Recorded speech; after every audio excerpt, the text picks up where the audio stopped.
నమస్కారం. ఏఎస్ఎన్ న్యూస్కి స్వాగతం.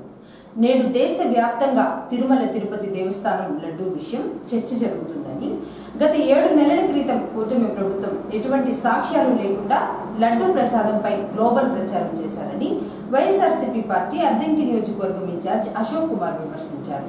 అద్దంకి వైసీపీ కార్యాలయంలో ఆదివారం ఏర్పాటు చేసిన మీడియా సమావేశంలో అశోక్ కుమార్ మాట్లాడుతూ దేవుణ్ణి రాజకీయాల్లోనికి తీసుకుని వచ్చి మహాపాపం మూట కట్టుకున్నారని, నిజానిజాలు తెలిసేందుకు వైసీపీ పోరాటం చేస్తుందన్నారు. సిట్ విచారణలో లడ్డూ ప్రసాదంలో కలిపే నెయ్యిలో జంతు కొవ్వు కలపలేదని సుప్రీంకోర్టుకు నివేదిక ఇచ్చారని అశోక్ గుర్తు చేశారు. కూటమి ప్రభుత్వం చేస్తున్న అసత్య ప్రచారాలు కప్పిపుచ్చుకునేందుకు కొత్త నాటకానికి శ్రీకారం చుట్టారని, అమ్మటి రాంబాబు తూలిన మాట వాస్తవమే అని ఒప్పుకున్న టీడీపీ నేతలు రాంబాబు ఇంటిపై దాడి చేయించి రాంబాబుపై కేసులు నమోదు చేసి జైలుకు పంపించారని అశోక్ కుమార్ తెలిపారు. ప్రస్తుతం రాష్ట్రంలోనే కాదు ప్రపంచవ్యాప్తంగా డిస్కషన్లో ఉన్నటువంటి తిరుమల తిరుపతి లడ్డూ ప్రసాదం మీద జరుగుతున్నటువంటి గందరగోళానికి ఏ విధంగా మనం వాటిని అరికట్టాలి అనే దానిలో భాగంగానే ఈ ప్రెస్ మీట్ పెట్టడం జరుగుతుంది. సరిగ్గా దాదాపు 7-8 నెలల క్రితం ఒక గౌరవప్రదమైనటువంటి స్థానంలో ఉన్నటువంటి సాక్షాత్తు రాష్ట్ర ముఖ్యమంత్రి వర్యులే ఎటువంటి ఎవిడెన్స్ లేకుండా ఏదో నోటికి వచ్చినట్టు కొన్ని కోట్ల మంది దాదాపు ప్రపంచవ్యాప్తంగా ఉన్నటువంటి ప్రతి ఒక్క హిందువు కూడా ఎంతో గౌరవంగా ఎంతో భక్తితో పూజేటటువంటి వెంకటేశ్వర స్వామి ప్రసాదం అయినటువంటి తిరుమల తిరుపతి లడ్డూలో జంతువుల కొవ్వు, పంది కొవ్వు, అదేవిధంగా ఫిష్ ఆయిల్, గేదె కొవ్వు కలిసిందనే ఒక తప్పుడు ప్రచారంతో ఒక గ్లోబల్ ప్రచారాన్ని మొదలుపెట్టారు. ఎటువంటి ఎవిడెన్స్ లేకుండానే ఆ రోజు ఒక గౌరవప్రదమైనటువంటి వృత్తిలో ఉన్నటువంటి వ్యక్తి మొదలుపెట్టిన ఆ అసత్యాన్ని సాక్షాత్తు రాష్ట్ర డిప్యూటీ సీఎం కూడా ఏదో నిజంగా తప్పు జరిగిపోతున్నట్టు మాలధారణ వేయటం, గుడిమెట్లు కరగటం, హిందువుల మనోభావాలు దెబ్బతింటున్నాయని నానా యాగి చేశారు. ఫస్ట్ థింగ్ ఏంటంటే దేవుణ్ణి రాజకీయాల్లోకి తీసుకురావటమే చాలా పాపం. అలాంటి పాపాన్ని వాళ్ళు మూటగట్టుకొని ప్రజల నమ్మకాన్ని ఆల్రెడీ వమ్ము చేశారు. కానీ ఏదైతే నిజం ప్రజానికానికి అందరికీ తెలియాలి అనుకున్నారో వైఎస్ఆర్సీపీ పార్టీ తరఫున ఇలాంటి ఒక ప్రచారాన్ని ఆపాలి, ఇలాంటి ఒక అసత్యాన్ని ప్రజలందరికీ సత్యం తెలియచేయాలనే కారణంతోనే ఆ రోజు మా నాయకులు వైఎస్ జగన్మోహన్ రెడ్డి గారి ఆదేశాలతో అప్పటి చైర్మన్ అయినటువంటి సుబ్బారెడ్డి గారు సుప్రీంకోర్టు మెట్లు తక్కడం జరిగింది. సుప్రీంకోర్టు కూడా ఒక సిట్ని ఆదేశించడం జరిగింది. దానిలో 2 సిబిఐ ఆఫీసర్లు, అదేవిధంగా రాష్ట్రానికి చెందినటువంటి 2 పోలీస్ ఆఫీసర్లు కూడా ఆ సిట్లో ఉంచారు. ఇటీవల ఆ సిట్ ఏదైతే సుప్రీంకోర్టుకి నివేదిక సమర్పించిందో దానిలో అసలు ఆ ప్రసాదంలో ఎటువంటి ఏదైతే నెయ్యిలో జంతువుల కొవ్వు కలిసింది అని అంటున్నారో ఆ నెయ్యిలో ఎటువంటి జంతువుల అవశేషాలు కానివ్వండి, పదార్థాలు కానీ లేవు అని సిట్ రిపోర్ట్ ఇవ్వడం, కూటమి ప్రభుత్వం డిఫెన్స్లో ఏం చేస్తుందో అర్థం కాక మళ్ళీ సరికొత్త నాటకానికి తెరతీయటం మొదలుపెట్టారు. అదేంటి అంటే అసలు అది నెయ్యే కాదు, దాన్ని లడ్డూలో తయారీలో వినియోగించారు అని రాష్ట్ర వ్యాప్తంగా పోస్టర్లు అంటించడం మొదలుపెట్టారు. ఎప్పుడైనా సరే ఒక వ్యక్తి తప్పు చేసినప్పుడు పొరపాటు జరిగింది అని క్షమాపణలు కనుక చెప్పుంటే రాష్ట్రం మొత్తం ఎంతో హర్షించేది, ప్రజల మనోభావాలను గౌరవించిన విధంగా ఉండేది. కానీ వాళ్ళు చేసినటువంటి అసత్య ఆరోపణని కప్పిపుచ్చుకోవటానికి దానిలో ఎటువంటి కొవ్వు కలవలేదు అని నివేదిక వచ్చినా కానీ పాపం జరిగింది అని రాష్ట్రం మొత్తం కూడా పోస్టర్లు అంటించింది, మీరు అందరూ చూశారు. దానిలో భాగంగా వైఎస్ఆర్సీపీ పార్టీ తరఫున అవి తీసివేయాలి అని ఎక్కడైతే ఏర్పాటు చేశారో వాటినటువంటి మున్సిపల్ కమిషనర్లకు కానివ్వండి, పోలీస్ ఆఫీసర్లకు కానివ్వండి, అదేవిధంగా డీజీపీ గారికి కానివ్వండి మేము రిప్రజెంటేషన్ ఇవ్వడం జరిగింది. మీరు చూసుకున్నట్లయితే దానిలో భాగంగానే గుంటూరులో ఏర్పాటు చేసినటువంటి ఆ ఫ్లెక్సీల్ని తీసివేయాలి అని అంబటి రాంబాబు గారు చెప్పి వైఎస్ఆర్సీపీ పార్టీ తరపున మేమందరం దైవ పూజల్లో పాల్గొని ఇలాంటి మహా పాపం చేసినటువంటి వాళ్ళని క్షమించాలి అని దైవ పూజల్లో పాల్గొని తిరిగి వస్తుంటే కావాలని ప్రోవోకేట్ చేసి ఏ విధంగా తిట్టారో మీరందరూ చూశారు. కార్మిక సంఘాల ఐక్యవేదిక ఆధ్వర్యంలో ఈ నెల 12వ తేదీన జరిగే దేశవ్యాప్త సమ్మెలో అన్ని రంగాల కార్మికులు పాల్గొని జయప్రదం చేయాలని సిఐటియు నాయకులు తంగిరాల వెంకటేశ్వర్లు పిలుపునిచ్చారు. దేశవ్యాప్తంగా జరగబో సమ్మెను జయప్రదం చేయాలని కోరుతూ ఆదివారం అద్దెంకిలోని సుందరయ్య భవనంలో దేశవ్యాప్త సమ్మెకు సంబంధించిన కరదీపికలను సిఐటియు నాయకులు ఆవిష్కరణ చేశారు. ఈ సందర్భంగా జరిగిన సమావేశంలో వెంకటేశ్వర్లు మాట్లాడుతూ లేబర్ కోడ్లు రద్దు చేయాలని ప్రధానంగా డిమాండ్ చేస్తూ ఈ నెల 12వ తేదీన దేశవ్యాప్తంగా సమ్మె చేయనున్న నేపథ్యంలో 12వ తేదీన అన్ని రంగాల కార్మికులు సమ్మెలో పాల్గొని జయప్రదం చేయాలన్నారు. కేంద్రంలో నరేంద్ర మోడీ అధికారంలోనికి వచ్చిన తరువాత తనకు ఇష్టం వచ్చినట్లు చట్టాలను మారుస్తూ కార్మికులను ఇబ్బందులు పెడుతున్నారని, ఉపాధి హామీ పథకం పేరు మార్పులు చేశారని, దీని వలన ఉపాధి కార్మికులు నష్టపోనున్నారని చెప్పారు. 12వ తేదీ దేశవ్యాప్తంగా సార్వత్రిక సమ్మె జరగబోతా ఉంది. ఈ సమ్మె ప్రధానంగా స్వాతంత్రానికి పూర్వము సాధించుకున్న మొత్తం కార్మిక చట్టాలన్నింటినీ రద్దు చేసి వాటిని 4 లేబర్ కోడ్లుగా మార్చడం జరిగింది. గతంలో ఉన్న చట్టాల ఆధారంగా కార్మికులకు రక్షణ ఉండేది. ఇప్పుడు ఈ లేబర్ కోడ్ల ద్వారా ఉన్న రక్షణ కాస్త పోయింది. దీనివల్ల కార్మికులు చాలా ఇబ్బందులు పడే పరిస్థితి ఉంటుంది. గతంలో కనీస వేతనాలు అడిగేదానికి కానీ, అట్లాగే పిఎఫ్, ఈఎస్ఐ లాంటి చట్టాలను అమలు చేసుకునేదానికి ఆ చట్టాల్లో అవకాశం ఉండేది. గతంలో ఉన్న ఐడి యాక్ట్ ప్రకారం కార్మికులు సమ్మె చేయాలంటే 14 రోజుల ముందు సమ్మె నోటీస్ ఇచ్చి సమ్మె చేస్తే సరిపోయేది. ఇప్పుడు దాన్ని 50 రోజులుగా పెంచడం జరిగింది. దీన్ని సమ్మె చేసే సందర్భంలో కూడా యాజమాన్యాలు ఇది సమ్మె చట్టవిరుద్ధమని చెప్తే కార్మికుల మీద కేసులు పెట్టేదానికి రకరకాల ఇబ్బందులు పెట్టే పరిస్థితి కొనసాగుతుంది. అట్లాగే గతంలో ఒక కార్మికుడికి ఏదైనా రాజకీయ జోక్యాలతో ఉద్యోగం కోల్పోతే కోర్టుకు వెళ్ళి దాన్ని తిరిగి సాధించుకునే అవకాశం ఉండేది.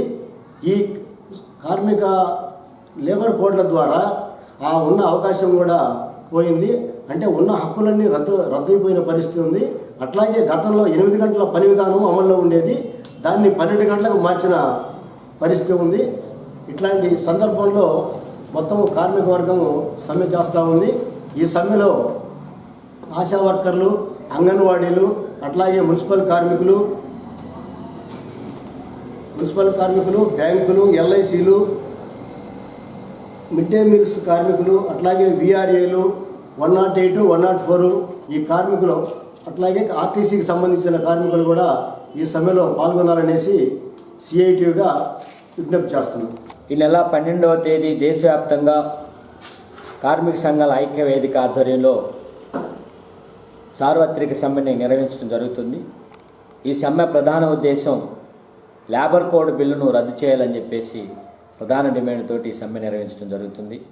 లేబర్ కోడ్ బిల్లు వల్ల కార్మికులకు ఉన్నటువంటి హక్కులను కాలరాసే విధంగా, కార్మికుల యొక్క గొంతు నొక్కే విధంగా కేంద్ర ప్రభుత్వం బీజేపీ ప్రయత్నం చేస్తూ ఉంది.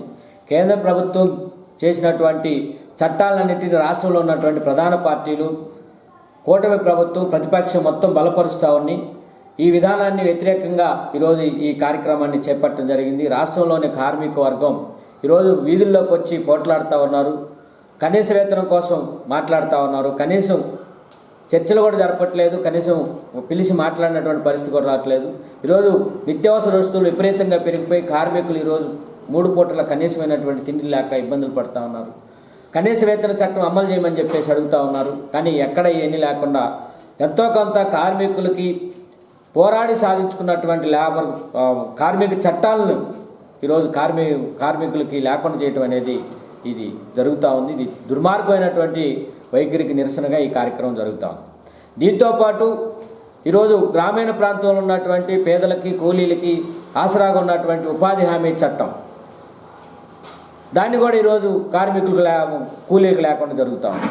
చట్టం పేరు మార్చామని చెప్తా ఉన్నారు. పేరు మార్చినా ఏం చేసినా మహాత్మా గాంధీ పేరు మార్చేసి జీరామ్జీ పేరుతోటి ఈరోజు చట్టాన్ని మార్చేశారు. చట్టంలో ఉన్నటువంటి ప్రధాన అంశాలు పని అడిగే హక్కు లేకుండా చేశారు. 2 పూటల పేసు అంటే ముఖం ఆధారంగా మచ్చలేసేటువంటి పద్ధతి తీసుకొస్తా ఉన్నారు. దీనివల్ల కార్మికులకి, గ్రామీణ ప్రాంతంలో పనిచేసేటువంటి వ్యవసాయ కార్మికులకి తీవ్రమైనటువంటి నష్టం కలగబోతూ ఉంది. కూలి మాత్రం అదే కూలి ఉంటా ఉన్నారు. పేరుకేమో 125 రోజులు 25 రోజులు అదనంగా పెంచామని చెప్పినా కానీ వేతనం మాత్రం ఎక్కడా పెంచలేదు. అందుకని దీనికి వ్యతిరేకంగా కూడా ఈ సమ్మె జరుగుతూ ఉంది. రక్షించాలి కేంద్ర ప్రభుత్వం కార్మికుల పట్ల మొండి వైఖరి, రక్షించాలి కేంద్ర ప్రభుత్వం కార్మికుల పట్ల మొండి వైఖరి, రద్దు చేయాలి లేబర్ కోడ్ బిల్లును, రద్దు చేయాలి లేబర్ కోడ్ బిల్లును, రద్దు చేయాలి లేబర్ కోడ్ బిల్లును.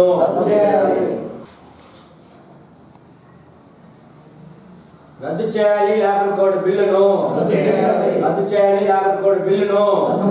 జయప్రదం చేయండి ఫిబ్రవరి 12 జరిగే దేశవ్యాప్తంగా సార్వత్రిక సమ్మెను, జయప్రదం చేయండి సార్వత్రిక సమ్మెను, జయప్రదం చేయండి సార్వత్రిక సమ్మెను. స్వాతి నక్షత్రం సందర్భంగా సింగరకొండ శ్రీ లక్ష్మీ నరసింహస్వామి దేవస్థానంలో ఆదివారం లక్ష్మీ నరసింహస్వామి కళ్యాణం ఎంతో వైభవంగా జరిగింది. ముందుగా లక్ష్మీ నరసింహస్వామి వారికి నిత్యం జరిగే అభిషేకాలు, పూజలు జరిపి ఆలయ ప్రదక్షిణ తదుపరి అర్చకులు, అరుణాచార్యులు భక్తుల సమక్షంలో లక్ష్మీ నరసింహస్వామి కళ్యాణం నిర్వహించారు.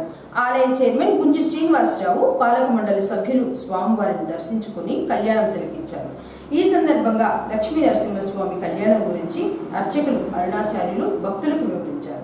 మాఘమాసం ఆదివారం స్వామివారి జన్మ నక్షత్రం కలిసి రావడం ఎంతో విశేషమైన రోజు అని లక్ష్మీ నరసింహస్వామి వారి ఆలయంలో ప్రతి నెల స్వామివారి జన్మ నక్షత్రమైన స్వాతి నక్షత్రం రోజున లక్ష్మీ నరసింహస్వామి కళ్యాణం గత కొన్ని సంవత్సరాలుగా నిర్వహిస్తున్నారన్నారు.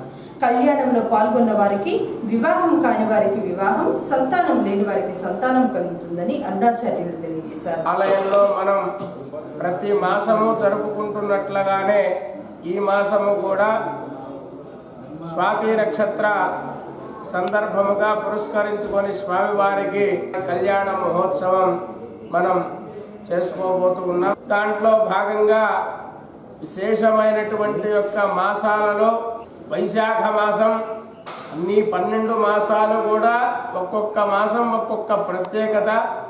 కానీ విశేషకరమైనటువంటి యొక్క మాసాల్లో ఇదొక మాసం. వైశాఖ మాసం, శ్రావణ మాసం, కార్తీక మాసం, మార్గళి మాసం అంటే పండుగ నెల ధనుర్మాసం, మాఘమాసం అనేటువంటి విశేషమైనటువంటి యొక్క మాసాలు, చాలా ప్రీతికరమైనటువంటి యొక్క మాసాలు. అందులో భాగంగా ఉత్కృష్టమైనటువంటి యొక్క స్వామి విశేషంగా ఆరాధన చేసి ఉత్కృష్టమైనటువంటి గొప్ప గొప్ప మహనీయమైనటువంటి వాళ్ళందరూ కూడా ఆవిర్భవించి శరీరాన్ని విడిచినటువంటి పరమ పవిత్రమైనటువంటి యొక్క మాసం మాఘమాసం. ఈ యొక్క మాసంలోనే భీష్మ పితామహుడు శరీరాన్ని విడిచాడు. ఈ యొక్క మాసంలోనే సాక్షాత్తు మనందరినీ కూడా సరస్వతి విద్యను అనుగ్రహించేటువంటి యొక్క తల్లి అమ్మవారు, సరస్వతి అమ్మవారు ఆవిర్భవించినటువంటి యొక్క జన్మదినం. అట్లానే గొప్ప గొప్ప మహనీయులైనటువంటి వాళ్ళు ఎందరో ఆళ్వారుల్లో ఒక్కరైనటువంటి గొప్ప మహనీయుడైనటువంటి ఆళ్వార్లు ఆవిర్భవించినటువంటి పరమ పవిత్రమైనటువంటి యొక్క మాసం మాఘమాసం. ఆ మాఘమాసంలో వారం ఆదివారం నాడు ఒక ఉపాసన చెయ్యాలి అంటే విశేషంగా వారాలు అన్నిటిలో కూడా మొట్టమొదటి రోజు వచ్చేటువంటి రారాజైనటువంటి యొక్క మాసం వారం భానువారం. అదే సూర్య భగవానుడు ఉత్కృష్టమైనటువంటి యొక్క వారం, అదే ఆదివారము అంటారు. ఆదిత్యో భాను, భానుడు అంటే సూర్య భగవానుడు యొక్క వారం నాడు స్వామి యొక్క స్వాతి నక్షత్రం, స్వామివారి యొక్క నక్షత్రమైనటువంటి యొక్క స్వాతి నక్షత్రం నాడు మనమందరం కూడా స్వామివారి యొక్క కళ్యాణ మహోత్సవం చేసుకునేటువంటి ఒక భాగ్యం మహాక్షేత్రమైనటువంటి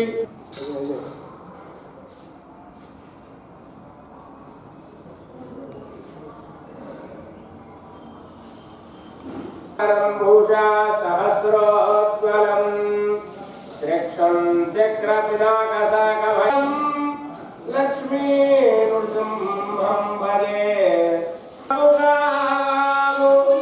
దైత్య సంహార చాలదయయు భువన రక్షణ నన్ను మాలకోరాస శ్రీధర్మపుర నివాస పుష్కరాభ్యో నమః. శ్రీ లక్ష్మీ నృసింహస్వామి పరబ్రహ్మణే నమః.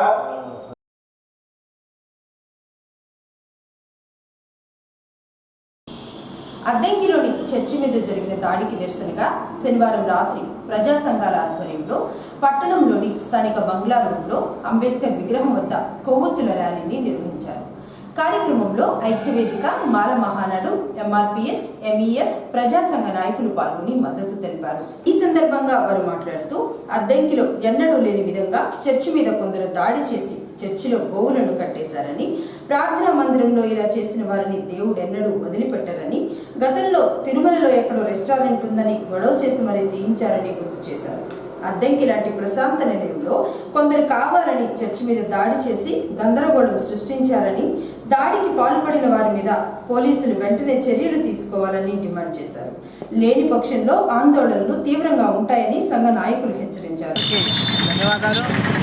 మరి ఈరోజు జరిగిన సంఘటన అందరూ కూడా అందుకనే కాబట్టి ఒక చర్చిలో మరి అది ఉన్న విషయం మీ అందరికీ తెలిసింది.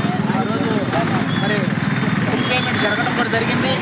మరి మిత్రులు రిజిస్ట్రేషన్ విషయంలో జాప్యం చేసిన వల్ల కొంత అవాంతర సంఘటనలు ఎదుర్కొని కొత్త వ్యక్తులు వచ్చేసి అక్కడ ఆక్రమించడం, అలాగనే క్యాంటీన్ పెట్టి అక్కడ మన ఆవులని కూడా ప్రోత్సహించి అక్కడ గడ్డేయటం, అవన్నీ కూడా మలసంచనాలు చేయించడం, పైగా అక్కడ చూస్తే మందు బాటిళ్ళు ఉన్నాయి. మీరు గమనించారో లేదు. ఇదే విషయం మన తిరుమలలో ఎక్కడో రోడ్డు పక్కన గెస్ట్ హౌస్ పక్కన ఉంటేనే బాటిల్స్ నానా రాతాంతం చేశారు దేశం మొత్తం. మరి ఈరోజు చర్చిలో ఆ రకంగా మద్యం బాటిల్ పెట్టుకున్నారంటే మరి మానవతమైన వ్యక్తుల ఒక కల్చర్ జరిగిందని యావత్ భారతదేశానికి గందరగోళం చేశారు. మరి ఈరోజు మీరు చేసిన పని ఏంటి? చర్చిలోకి వచ్చి మందు తాగటమను, ఆవుల్ని చర్చిలో పెట్టేసి మలమూత్ర విసర్జన చేయించడం జనం మీ సంస్కృతి. హిందువులను గౌరవించాలా, ముస్లింలను గౌరవించాలా, క్రైస్తవులను గౌరవించాలా? ఆర్టికల్ 25 ఏం చెప్తుందో మీ అందరికీ చదువుతున్న వాళ్ళకి, విజ్ఞానవంతులకి మీ అందరికీ తెలియకపోలేదు. కాబట్టి ఇకనైనా ఈ అద్దెకి ప్రశాంతమైన నిలయం ఇప్పటివాటికి కొత్త వ్యక్తులు వచ్చేసి కొంతమంది పార్టీ అన్నం చూసుకొని రెచ్చిపోవడం అనేది మంచి పద్ధతి కాదు. ఈరోజు నాకు తెలిసి రేపు మీకు జరుగుతుంది డెఫినెట్ కూడా. నేను ఒకటే చెప్తున్నా, ఏదైనా కానీ ముందు చెట్టు అనేది ఒకటి ఉండాలి. అది బళ్ళు ఇచ్చినా, నేడిచ్చినా, ఏది ఇచ్చినా అక్కడ ఉండాలి. ఆ చెట్టు అనేది లేకుండా చేస్తారు. ఇది మానవతా తప్పిదం. ఎవరికైనా కానీ అది అంత సమంజసం కాదు. ప్రతి ఒక్కరు కూడా ఒళ్ళు దగ్గర పెట్టేసుకొని మంచి కార్యక్రమం చేయడానికి మాత్రమే పనిచేయాలి. చాలా శోచనీయంగా భావిస్తున్నాం. ఎందుకంటే సాక్షాత్తు మన రాష్ట్రానికి విద్యుత్ శాఖ మంత్రులుగా ఉన్నటువంటి ప్రజానాయకుడు గొట్టిపాటి రవికుమార్ గారి కాన్స్టిట్యున్సీలో ఇలా జరగడం చాలా దుర్మార్గకరమైనటువంటి క్రియగా మేము భావిస్తున్నాం. వారు ఈ విషయం పైన మేము నిన్ననే సిఐ గారిని కలిసి రిపోర్ట్ చేయడం జరిగింది. సారు ఎఫ్ఐఆర్ నమోదు చేయడం జరిగింది.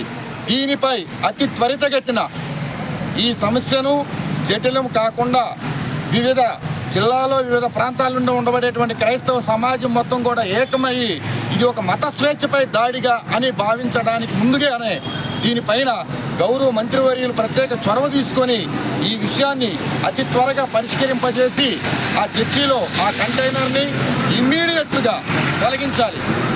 వారు పోలీసు వారి సమక్షంలో కానీ ఎలాగైనా కానీ మా చర్చి రేపు ఆదివారం మేమందరం కూడా క్రైస్తవ సమాజం మొత్తం కూడా ఆడ కూడుకోవాలి. మరి ఆడ చుట్టుపక్కల ప్రాంతాల్లో వివిధ రకాల కుర్రోళ్ళంతా అక్కడ చేరి గత 4 రోజుల నుంచి అక్కడ వివిధ రకాల అసాంఘికమైనటువంటి కార్యకలాపాలు చేస్తూ ఉన్నారు. అక్కడే గౌరవ సిఐ గారు కూడా సందర్శించడం జరిగింది. వారు చూశారు, వీడియోలు తీశారు. అక్కడ మందు బాటిల్స్, గోవుకు సంబంధించినటువంటి గడ్డి, గోమూత్రము, గో మల విసర్జన ఇవన్నీ ఉన్నాయి.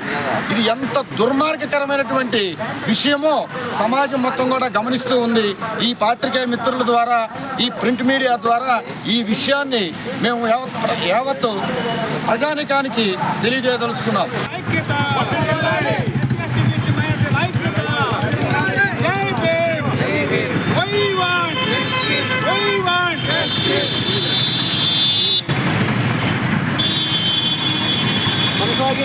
కొనసాగించాలి అంబేద్కర్ ఆశయాలను, కొనసాగించాలి అంబేద్కర్ ఆశయాలను, ఖండించాలి చర్చీలపై దాడులను, ఖండించాలి చర్చీలపై దాడులను, ఖండించాలి చర్చీలపై దాడులను, కాపాడాలి మత సామరస్యాన్ని, కాపాడాలి మత సామరస్యాన్ని. We want justice. చర్చీలపై దాడులు చేసిన దుండగులను వెంటనే శిక్షించాలి. 105 మంది కథా రచయితల కథా సంపుటాలపై రచయిత చేసిన సమీక్షలు అపారమైన శ్రమకు, సహృదయకు, సాహిత్య నిబద్ధతకు నిదర్శనమని డివిఎం సత్యనారాయణ అన్నారు. సాహితీవేత్త పుట్టంరాజు శ్రీరామచంద్రమూర్తి రచించిన ఓ పుస్తకం చదువుకుందాం పుస్తక ఆవిష్కరణ కార్యక్రమం ఆదివారం అద్దెంకిలో జరిగింది. కార్యక్రమంలో రచయితలు, కవులు పాల్గొని ఓ పుస్తకం చదువుకుందాం అనే పుస్తకాన్ని ఆవిష్కరణ చేశారు. ఈ సందర్భంగా శ్రీరామచంద్రమూర్తి దంపతులను శాలువా కప్పి సత్కరించారు. చాలా నేపథ్యం ఉంది. ఆ నేపథ్యం కొద్దిగా పరిచయం చేద్దాము అనే ఉద్దేశంతో చెప్తున్నాను. పుట్టంరాజు గారు అంటే ఒక వ్యక్తి కాదు, ఒక వ్యవస్థ, ఒక సంస్థ, ఒక ప్రభుత్వం. ఈరోజు పరిస్థితి అది. లేకపోతే అక్కడెక్కడో స్కూల్లో మరుగుదొడ్లు లేకపోతే 75,000 రూపాయలు సొంత డబ్బులు పెట్టి కట్టించడం అంటే చిన్న విషయం అంటే మామూలు వాళ్ళకి జరుగుతుందా? అది పోల్చడం కాదు. కానీ లాకేత్వమయ్యనేరుడు దాకును కొమ్మయ్యేటి ధన్యులు గలరే అని రాయన మంత్రి భాస్కరుడి గురించి ఉవాచారు. అందువల్ల ద్వాదశాదిత్యుల్లో ఒక ఆదిత్యుడు ఏడి అంటే భాస్కరుడై పుట్టాడు అని. అంత దూరం నేను వెళ్ళను. కానీ పుట్టంరాజు గారి మంచి మనస్సుకు మాత్రం తల వంచి నమస్కరిస్తున్నా. ఎందుకంటే డబ్బులున్న వాళ్ళు చాలా మంది ఉన్నారు, ఈయన కన్నా డబ్బున్న వాళ్ళు చాలా మంది ఉన్నారు. ఈయన కన్నా గార్లు ఉన్నవాడు ఉన్నారు. గార్లు అంటే ప్రతిష్ట ఉన్నవాళ్ళు ఉన్నారు. అయినా కూడా ఈయనలాగా ఈరోజు డబ్బు ఖర్చు పెడుతున్న వాళ్ళు మాత్రం లేదు, నపశ్యంతి చూడలేము. కాబట్టి పుట్టంరాజు గారు అంటే అందుకే నాకు ప్రత్యేకమైన అభిమానం. ఆయన కూడా సోదరుడు సత్యనారాయణ అంటే చాలా అభిమానం. పుట్టంరాజు గారు ఏదైనా ఒక కార్యక్రమాన్ని టేకప్ చేస్తే ఆ కార్యక్రమం విజయవంతమైనట్లే. అసలు విషయం ఏమిటంటే ఈ పుస్తకానికి సంబంధించిన నేపథ్యం ఏమిటంటే తెలుగు సాహిత్యం అనే గ్రూప్ ఉంది. గ్రూప్ అంటే వాట్సాప్ గ్రూప్ అన్నమాట. ఆ వాట్సాప్ గ్రూప్లో మిమ్మల్ని చేరుస్తున్నాము అని నల్లపరెడ్డి రవిశేఖర్ రెడ్డి గారు ఈయన్ని కోరాడు. ఈయన ఎక్కడన్నా చేరితే ఊరకుండాడు కదా. చరిత్ర చదవడం అవుతుంది కనుక నేను సాధారణంగా 10 నిమిషాలు కనుక జనరల్గా మాట్లాడుకుందాం. పుస్తకం కొనుక్కుందాం. ఆ పుస్తకం అంటే ఒక మహా వ్యక్తి యొక్క ఆలోచనలకు అక్షర రూపం పుస్తకం.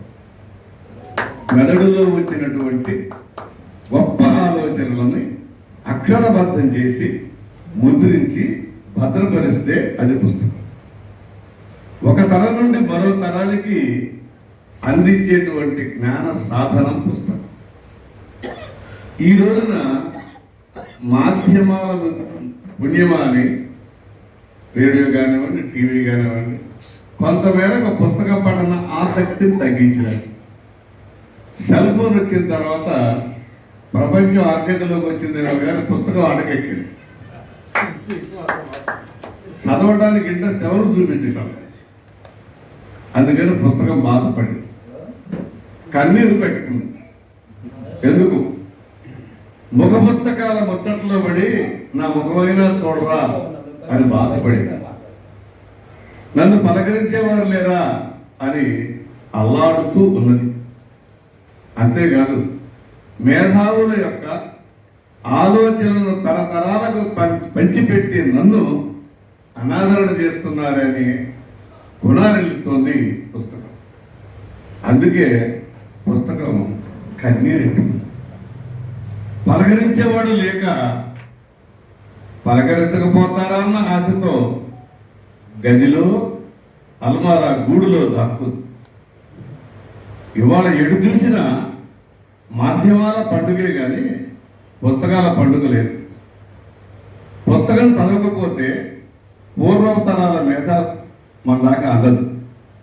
కనుక పుస్తకం చదివేవారు ఉండారా అని బాధపడుతూ రాను రాను ఈ నిరాసక్తత లేదా పుస్తక పఠనాశక్తి సన్నగిల్లి ఈ రోజున చదివేవాడు ఉన్నారా అని ఆశ్చర్యపోయేదాకా వచ్చింది.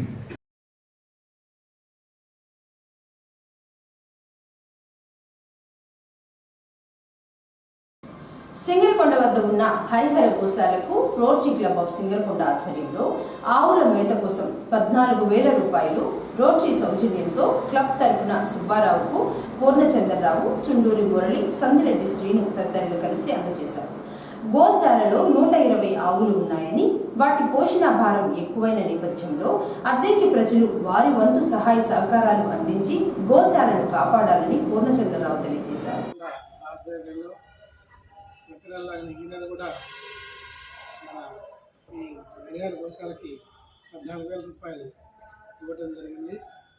ఈ కార్యక్రమంలో మనకి సహకారం అందించిన వారు ఈ మక్కిన నాగయ్య గారు 5,000 రూపాయలు, అలాగే మన ప్రసన్నాంజన స్వామి ట్రస్ట్ చైర్మన్ శ్రీ చుండూరు మురళీధర్ గారి మిత్ర బృందం వారు సౌజన్యంతో 5,500, అలాగే మన రోటరీ మిత్రులు అందరూ కలిసి ఒక 14,000 రూపాయలని గోశాల యొక్క ఆవులకు మేత కొరకు ఈరోజు ఇవ్వడం జరిగింది. అలాగే ప్రతి నెల కూడా ఈ కార్యక్రమం చేస్తున్నాము. ఇంకా దాతలు ఇంకా ముందుకు వచ్చి పోషించాల్సిన అవసరం ఉంది. ఎందుకంటే ఆవులు చాలా ఎక్కువగా ఉంది, మేత చాలా తక్కువగా ఉంది. కాబట్టి మీరందరూ సహాయ సహకారాలు అందిస్తారని రోటరీ క్లబ్ తరఫున అద్దెకి ప్రజలకి విజ్ఞప్తి చేస్తున్నాం.